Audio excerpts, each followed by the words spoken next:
The morning that changed everything began like any other morning in the Galactic Council chambers. The vast hall stretched out in all directions, with walls made of materials that seemed to shift between solid and liquid.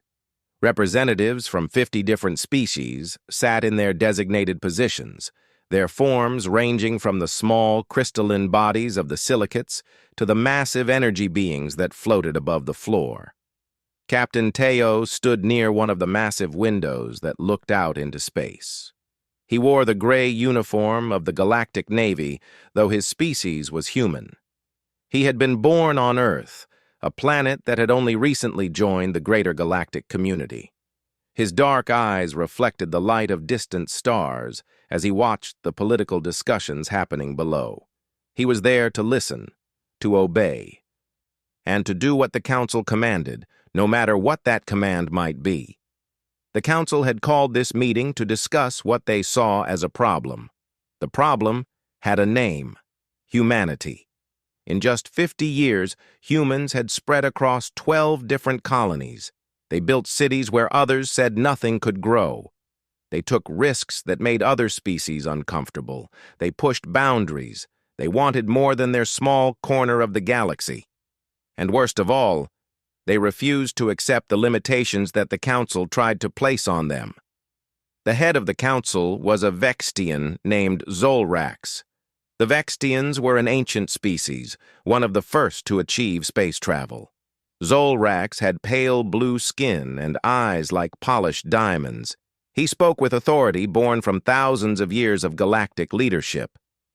"The human colonies grow too fast," Zolrax said, his voice echoing through the chamber.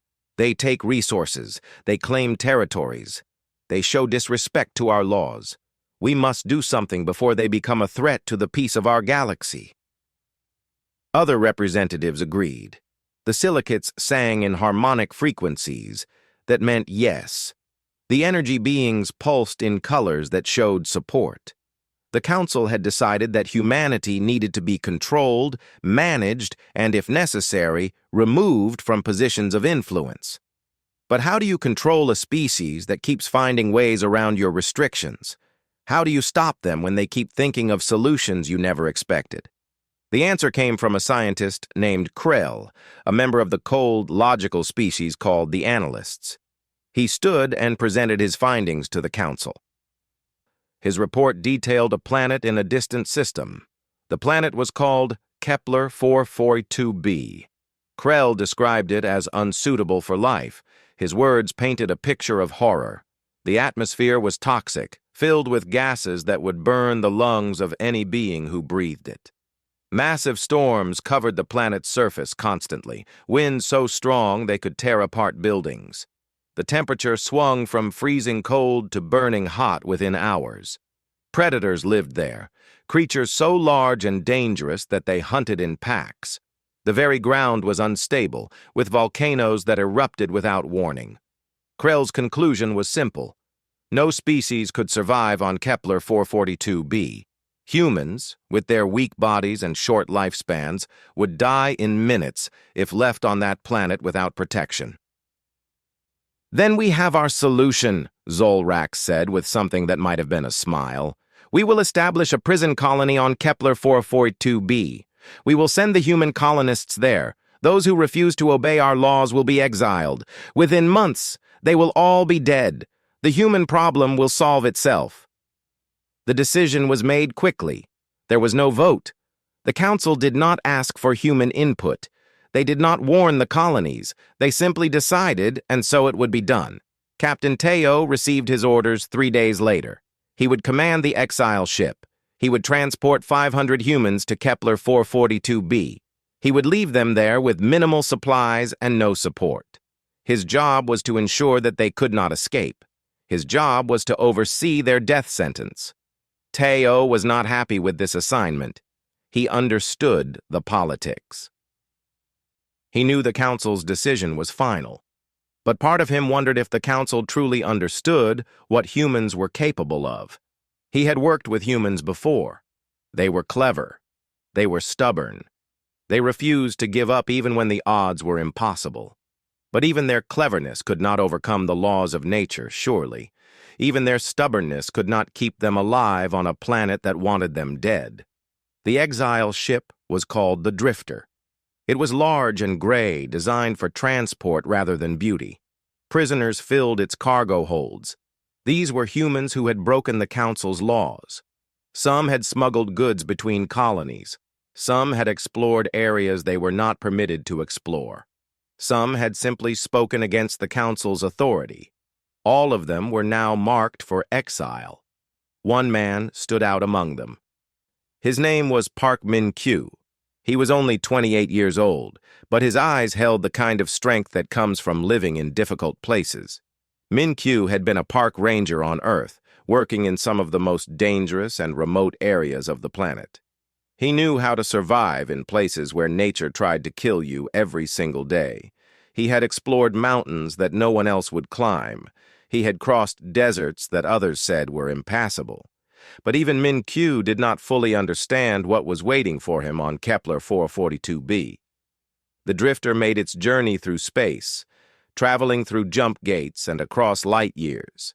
Teo watched the ship's progress from the command bridge. Around him, his crew prepared the exiles for their landing. They had orders to provide the prisoners with basic survival equipment. 500 people were given 500 pod suits, basic food rations for 1 month, and tools for shelter construction. It was almost cruel, giving them just enough hope to try, but not enough to truly succeed. As the ship approached Kepler 442b, the planet revealed itself. It was a world of harsh beauty. Red and purple clouds swirled in the atmosphere. Storms raged across the surface. The ground below was a mixture of dark rock and strange formations. Lightning split the sky constantly. Everything about the planet screamed danger.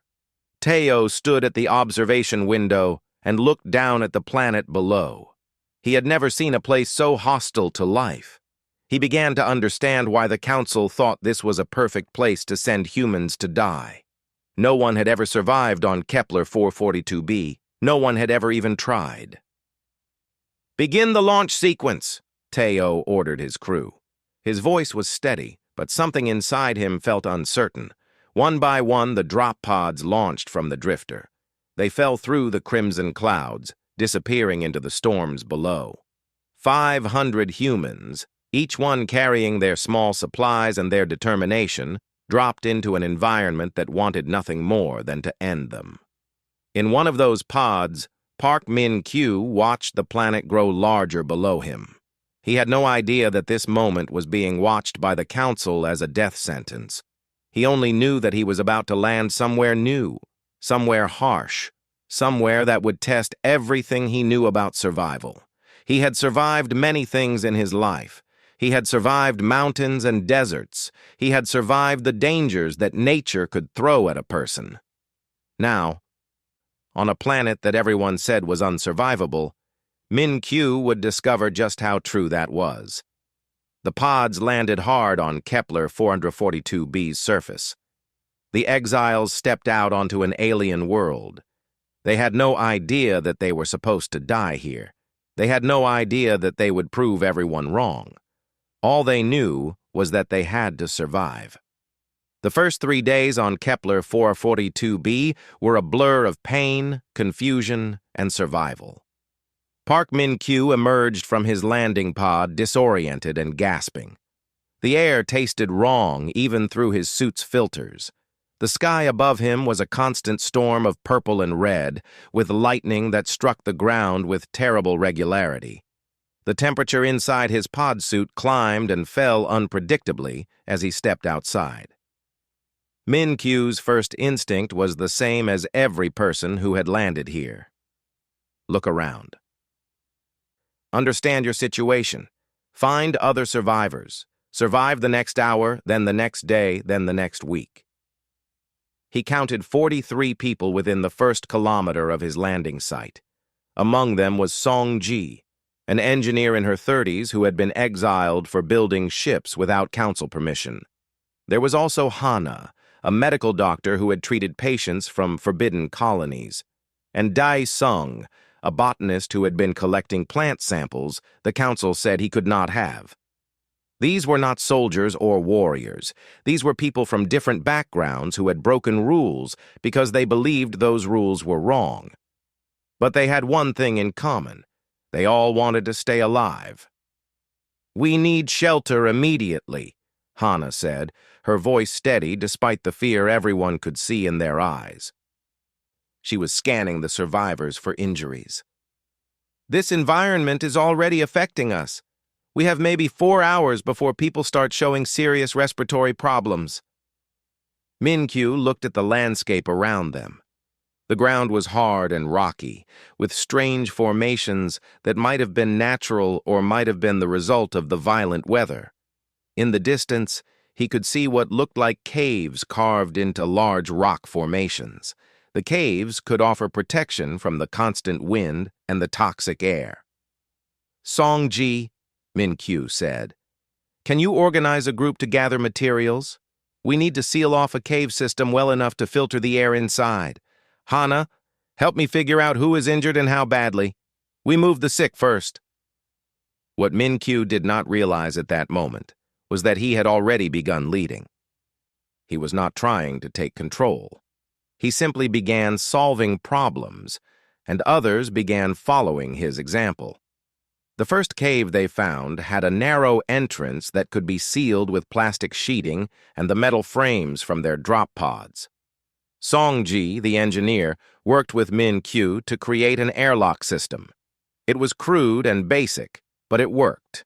When they sealed the entrance and ran the filters from their suits, the air inside began to clear. By the end of the first day, 200 survivors had crowded into and around that first cave system. They were exhausted, frightened, and dealing with injuries ranging from minor cuts to more serious burns from the toxic atmosphere.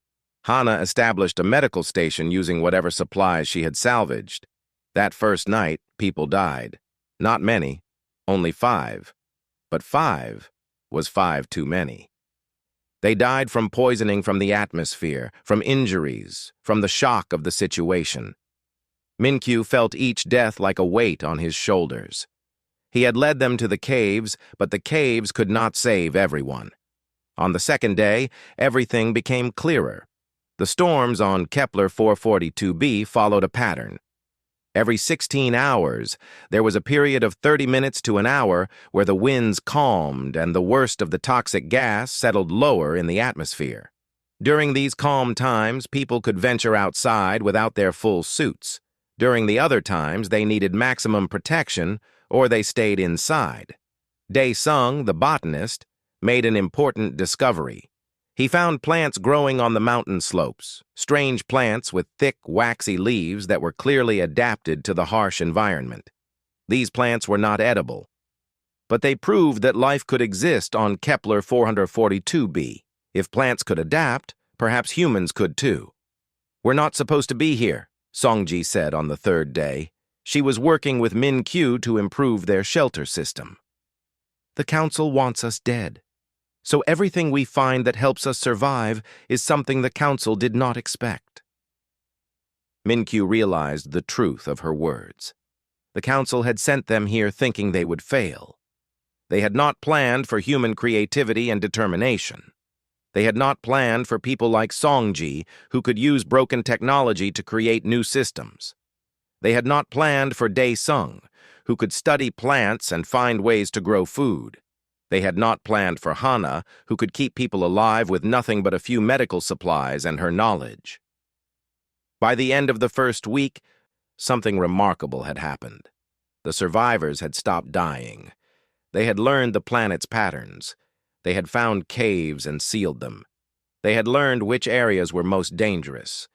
They had established a basic system for rotating who worked, who rested, and who gathered supplies.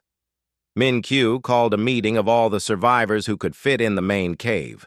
There were now about 300 of them. The others were scattered in smaller caves or in makeshift shelters around the area. "Listen," he said. His voice was calm and clear. "The council thinks we will die here. They think that is what will happen. But we are not dead. We are alive. And we can stay alive if we think about what we are doing. But for how long? Someone asked. We have food for 1 month. Then what? Min-Q did not have all the answers. He turned to Dae-sung. Can we grow food here? Maybe, Dae-sung said. If we can use the geothermal vents I found in the southern caves, the heat from the vents could power hydroponic systems. The plants Hana identified might not be food, but they show that life can adapt here. If we study them, we might be able to grow earth plants. Maybe. It will take time. Song-ji spoke next. And if we can find geothermal vents, we can power shelters. We can create energy. We do not need to rely on the supplies they gave us. Something shifted in that cave at that moment. The survivors stopped thinking of themselves as people waiting to die. They started thinking of themselves as people building something new. Over the next 3 months, Min-Q's group transformed their survival situation into something approaching stability.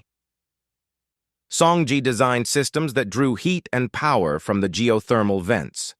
Hana worked with Dae-sung to identify which earth plants could survive in sealed hydroponic gardens powered by that heat.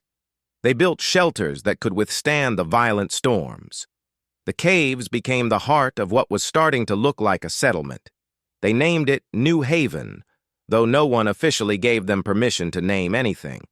They created work schedules. They organized food distribution. They established rules that everyone agreed to follow. They did all the things that humans do when they commit to building something together. Min-Q wrote in a journal that he kept during those early months. We landed on a planet that was supposed to kill us. Every hour we work to prove that it cannot. Every problem we solve is proof that the Council was wrong about us. We are not just surviving. We are learning that this planet is not unsurvivable. It is only unsurvivable for those who give up. By the end of the 3rd month, New Haven had 50 permanent structures. By the end of 6 months, they had established a working farm inside sealed caves powered by geothermal energy. They had created clean water systems. They had begun to understand the planet's weather patterns so well that they could predict storms and plan their work around them. And in their command center, a young communication specialist named Eun-ji worked on something special. She was preparing a message to send back to the Galactic Council. It was time to tell them that humans did not die on unsurvivable planets. Humans adapted. Humans built. Humans thrived. The message would change everything. 5 years had passed since the first humans landed on Kepler 442b. Park Min-Q stood on a high ridge and looked out at the settlement that had grown below him. New Haven had transformed from a collection of sealed caves into an actual city. 50 individual structures were connected by transparent tunnels. Lights glowed in the darkness of the eternal storms. Solar panels and geothermal collectors covered the mountainsides.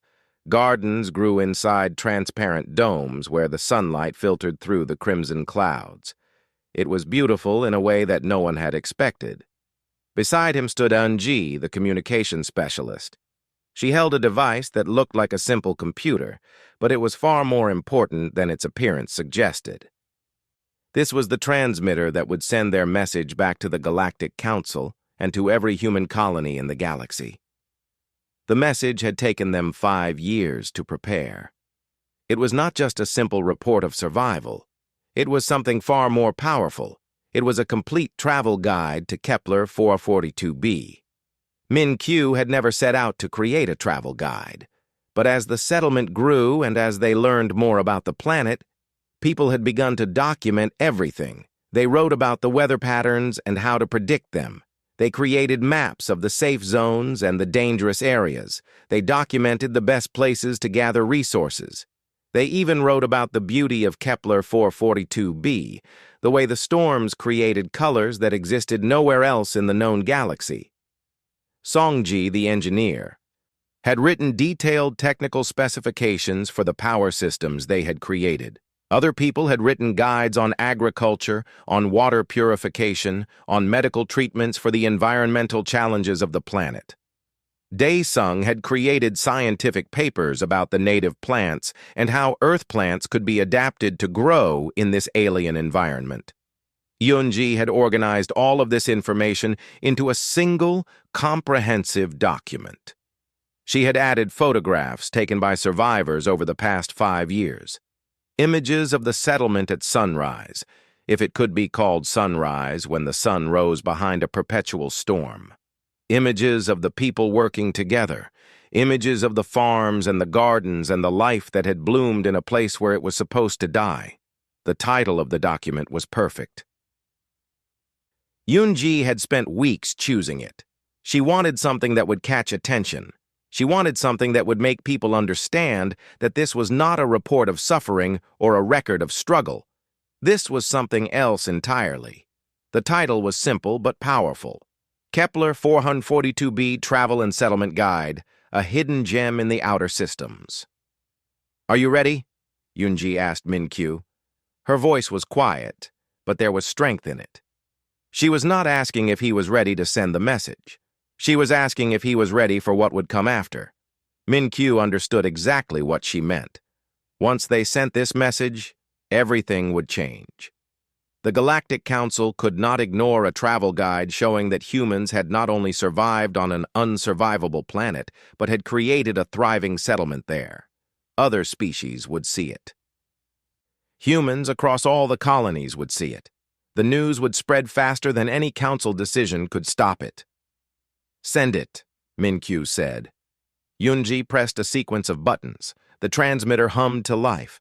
Complex signals were encoded into the message, and those signals were sent out through space toward the relay stations that connected to the broader galactic network. The information traveled at the speed of light, carrying with it the evidence of human success. The message included practical information. It had maps of the best places to establish settlements. It included guides on water sourcing and power generation. It explained the weather patterns in detail.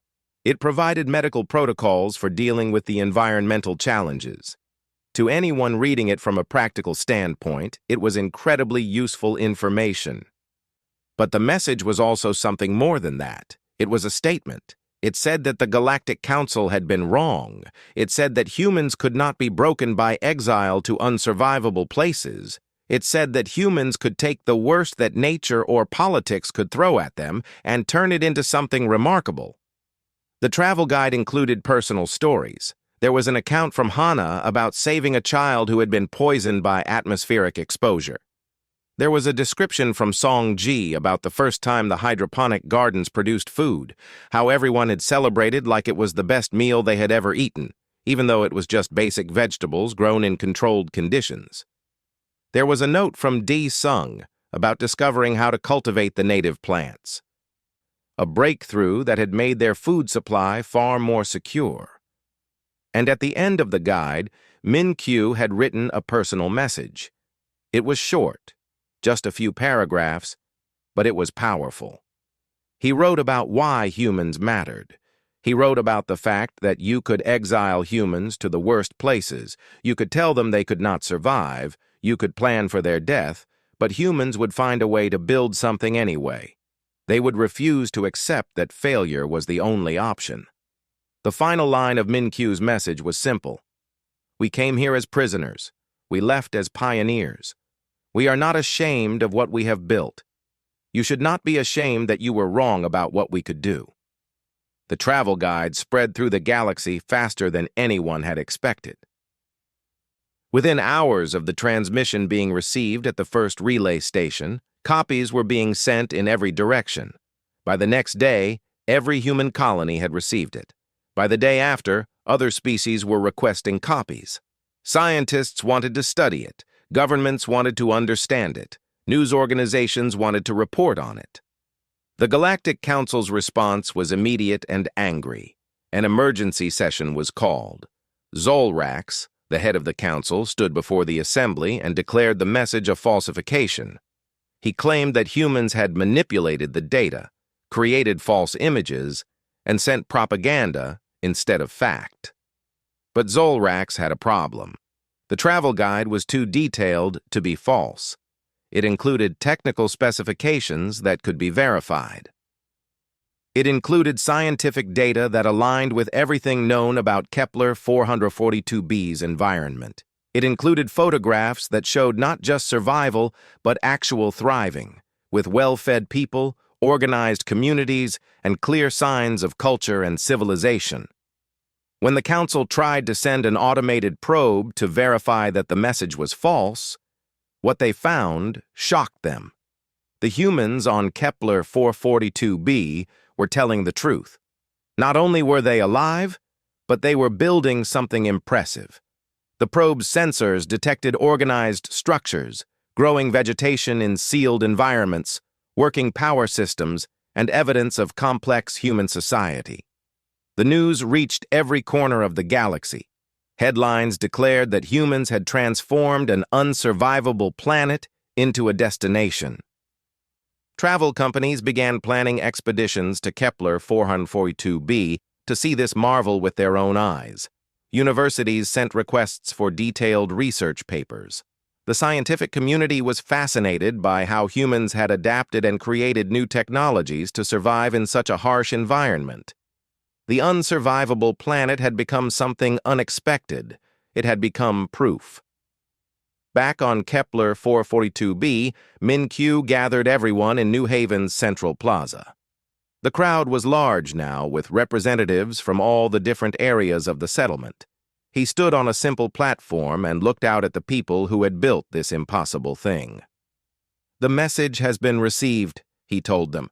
"The Council cannot deny our success. They cannot deny that we are alive and that we are thriving. What we do now determines not just our future, but the future of human freedom in this galaxy."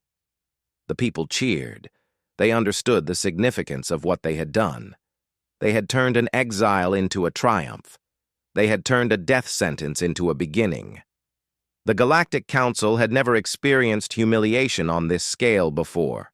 For thousands of years, they had held supreme authority over every decision in known space. Species bowed to their laws. Governments followed their orders. No one challenged their decisions and won. But now the entire galaxy was laughing at them.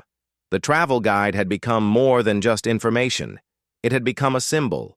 Humans shared it not because they needed practical information about Kepler 442b, but because it represented something profound. It was proof that the Council could be wrong.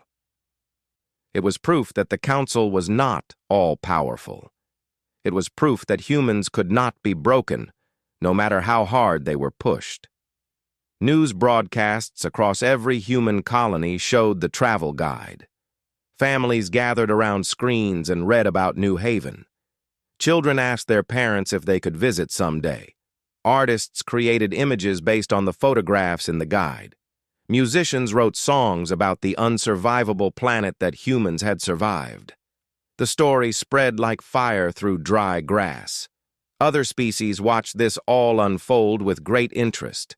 The silicates, who usually supported the Council's decisions, began asking questions. If the Council had been wrong about Kepler 442b, what else might they be wrong about? The energy beings who floated in the halls of power seemed to pulse with amusement rather than agreement when Council decisions were announced. Even the normally quiet analysts who had provided Krell's original report began revising their conclusions. In the Council chambers, the situation had become critical. Zolrax and the other senior Council members understood that they faced a choice. They could admit that their plan to exile humans to Kepler 442b had failed completely, or they could try to suppress the information and deny the truth. They chose denial. Council representatives issued statements claiming that the travel guide was false. They said that the images were doctored using advanced technology. They said that the humans on Kepler 442b had somehow hacked the relay stations and inserted false data into transmissions. They said that it was all a conspiracy designed to make the Council look bad, but no one believed them. The evidence was too clear.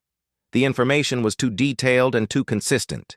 You could not fake the kind of technical specifications that Songji had provided about their power systems. You could not create false scientific data that aligned perfectly with known facts about planetary environments. You could not manufacture photographs so perfectly that they fooled every expert analysis. The Council's credibility crumbled like old paper. Leaked documents soon revealed what had actually happened. News organizations obtained internal Council communications showing exactly how the decision to exile humans to Kepler 442b had been made. The documents showed that Krell's original report had included warnings that humans might adapt better than other species to harsh environments due to their evolutionary history. The senior council members had ignored those warnings. They had decided that humans needed to be punished, and Kepler 442b was the perfect way to do it. The galaxy was shocked. The council had deliberately sent 500 people to an unsurvivable planet, intending them to die, not to learn or adapt or survive. It was an act of deliberate genocide, disguised as a legal punishment. The political consequences were immediate and severe. Representatives from human colonies demanded representation on the Galactic Council.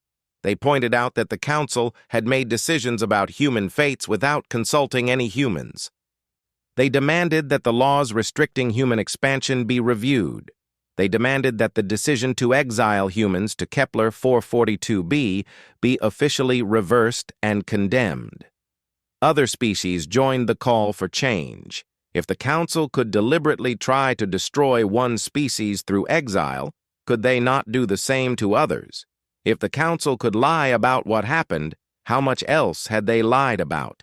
The trust that had held the Council's authority together for thousands of years began to crack. Zolrax tried to maintain control. He called for more emergency sessions. He tried to create committees to investigate the leaked documents. He tried to convince other species that the humans on Kepler 442b were anomalies, that most humans would have died as planned, that only a small group of unusually capable individuals had survived. But every argument he made just made things worse. Then, something happened that changed everything completely. Min-Q made a new transmission from Kepler 442b. In this transmission, he did not attack the Council or demand revenge. Instead, he offered something far more powerful. He offered forgiveness. Min-Q's message said that humans understood that fear had motivated the Council. He said that the Council had feared human expansion and human ambition. He said that instead of fighting the Council about that fear, humans wanted to prove that fear was unnecessary. He said that New Haven was open to visitors from any species. He said that humans were willing to share everything they had learned about surviving on Kepler 442b with anyone who wanted to know. Most importantly, Min-Q said that humans wanted to work with the Galactic Council to rebuild trust. He said that humans were not interested in revenge. They were interested in building something better. This message reached the Council members through official channels, but it also spread through the galaxy independently. When Zolrax heard what Min-Q had said, he realized that the situation had shifted in a way he could not control. The human was not fighting the Council. The human was making the Council look small by being bigger than the conflict. Public opinion shifted dramatically. Humans were seen as the reasonable party in this conflict. Humans had survived an exile that was meant to kill them, and instead of seeking revenge, they were offering reconciliation. What species could argue against that? What government could claim that humans were the problem when humans were clearly the solution? Within weeks, the Galactic Council's authority had shifted fundamentally. Human representatives were invited to sit in the assembly. Several laws restricting human expansion were repealed or significantly modified. The decision to exile humans to Kepler 442b was officially condemned as a violation of galactic law. Most importantly, the travel guide continued to circulate. It stopped being a political statement and became something else. It became a symbol of what humans could do. It became proof that when you pushed humans into impossible situations, they did not break. They built. They created. They turned the unsurvivable into the remarkable. On Kepler 442b, the people of New Haven celebrated the news. They knew that what they had done had changed something fundamental in galactic politics, but more importantly, they knew that what they had done had changed how humans were perceived throughout the galaxy. Min-Q stood again on the ridge where he had stood 5 years earlier when sending the first travel guide. Now, with the news of the Council's retreat echoing through the settlements, he understood something important. The unsurvivable planet had not just become a home for humans. It had become a message that humans could not be broken, a message that humans would not accept defeat, a message that when you pushed humans to their limits, they would not just survive, they would build something that inspired the entire galaxy. The travel guide had done more than show survival. It had changed the course of galactic history. 10 years had passed since the first humans landed on Kepler 442b. Park Min-Q, now 38 years old, stood in the observation room of New Haven's Central Administration Building. The building had been constructed with materials developed through years of experimentation and adaptation. Its walls were transparent, offering a view of the settlement below and the storm-racked landscape beyond. Hannah entered the room behind him. She was now the medical director of the Kepler 442b Research Institute, a position that would have been impossible to imagine a decade ago. With her came Song Ji, the chief engineer, and Dae Sung, now leading the entire agricultural division. Yoonji was there too, though she had stepped away from her role in communications to become the author of The Travel Brochure Revolution, a book that had sold millions of copies throughout the galaxy. They had gathered to discuss something that had been occupying their thoughts for the past several months. The Galactic Council was sending a diplomatic delegation to Kepler 442b. "It is remarkable," Songji said, shaking her head with what might have been amusement. 10 years ago, they sent us here to die. Now they are sending diplomats to study us like we are some kind of scientific curiosity. More than that, Dae Sung added. They want our cooperation. They want us to help them understand what we have done here. They see that Kepler 442b could become something important, and they want to be part of it. Min-Q nodded slowly. He had received the formal notice of the diplomatic visit 3 weeks ago. The delegation would arrive within days. They were coming to negotiate, to establish formal agreements about the future of Kepler 442b and to determine humanity's place in the broader galactic community. "What do you think they want?" Hannah asked. She was always the one to ask the direct question, the one to cut through to the heart of the matter. "Power," Min-Q said simply. "They want to maintain their authority in the galaxy, and they see that we represent a shift in that authority.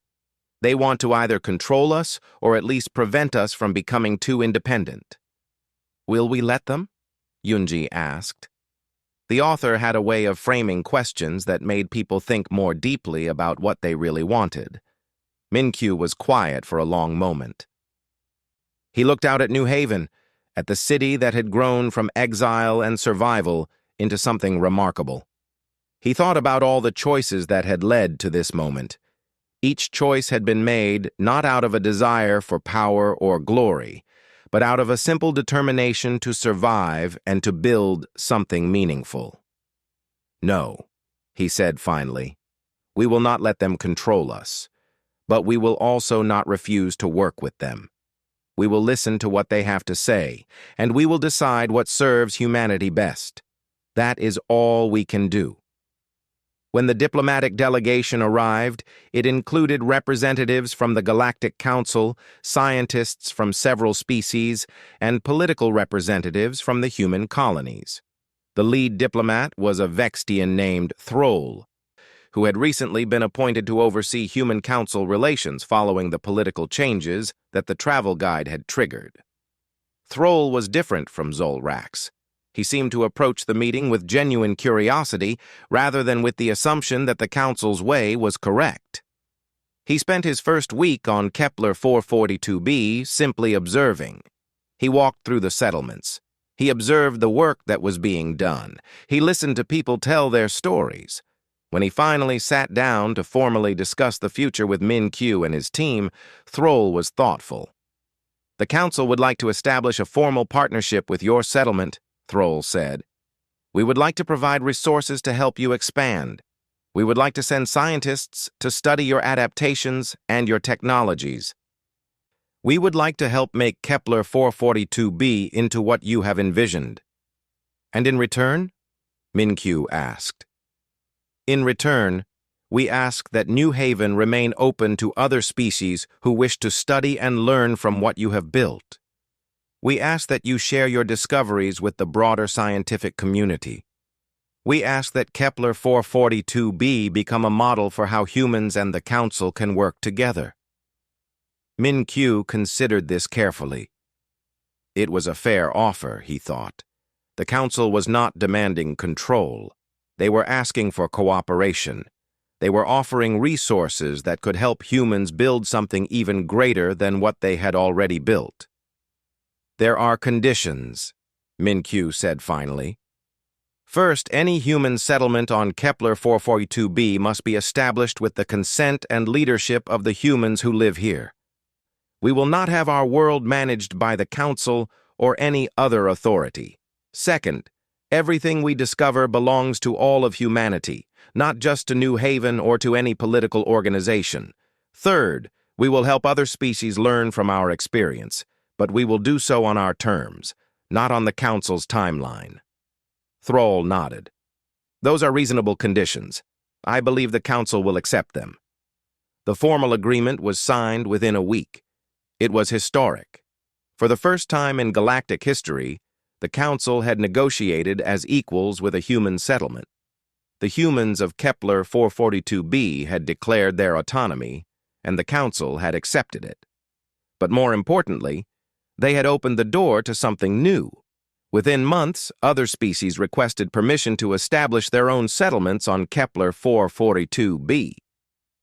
The Unsurvivable planet began to transform again, from a place of exile into a place of cooperation. Humans, silicates, energy beings, and members of a dozen other species began working together to expand the settlements and to study the unique environment of the planet. Min-Q found himself in an unexpected position. He was no longer just leading human survivors. He was now an ambassador and a bridge between species. He worked with others to establish protocols for cross-species cooperation. He helped solve conflicts that arose when different species wanted to do things differently. One day, a year into the diplomatic agreements, Yunji showed Min-Q something remarkable. She had received requests from every human colony to write a new book. They wanted to know not just how humans had survived on Kepler 442b, but how they had learned to build something that brought different species together. "This is what matters," Yunji said to Min-Q. "Not the survival, though that was remarkable. What matters is that we showed that humans could take a terrible situation and turn it into something that benefits everyone. We showed that humans are not just survivors. We are builders. We are creators. We are beings who, when pushed to our limits, do not break. We transform."